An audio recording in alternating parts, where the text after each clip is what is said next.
But my next question is for you, Tania. And what worries you most about inequality in Aotearoa New Zealand? Oh, many things. I guess that it is the trajectory is a downward one and a widening one. We're not making the types of gains in tackling inequality that we should do. So, for example, some excellent research that Bill did for us based on 2018 integrated data infrastructure data. It showed that 50% of all Māori here in Tāmaki Makaurau are in low-paid jobs. Now, the statistics of that, what that does collectively for Māori, when you have that proportion of our people stuck in go nowhere, low-paid and probably sunset jobs. So, income inequality is still not a nut that we have cracked, but perhaps even worse than that is the wealth inequality that has just grown and grown and grown over the last 20 years. There are things we can do around income inequality, active labour market policies and that type of thing, but it is wealth that we are able to transmit down through generations. And I'm talking about wealth in a very broad sense. Yes, financial wealth, because actually that does matter, but it's also about agency and mana motuhake and having time for leisure and having control over one's life as well.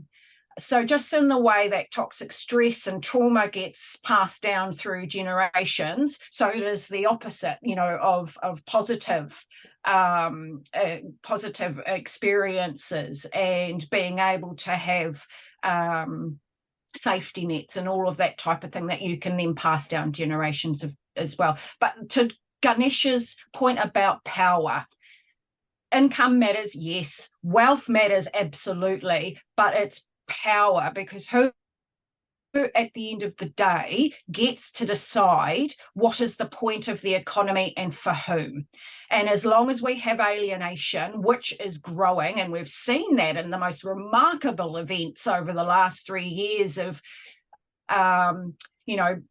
things that we'd never witnessed before in this country. For me, it is particularly about who gets to decide what is public good and for whom. I think the thing I worry most about, and I worry about this for our children and our children's children and future generations, is our social fabric. I think it's looking pretty frayed. Yeah. I think our social contract is incredibly strained, and I worry about the knock-on effects that it has at a very neighbourhood, whānau community level, and that is that unequal societies create unsafe ones. They diminish the collective altruism that's necessary to live in a fair and good life. And then on top of that, this endemic of, we've got climate change is not on our doorstep, it's in our house. And we have stored up all of these problems for our kids and their kids. And I feel very worried indeed about what their futures might look like.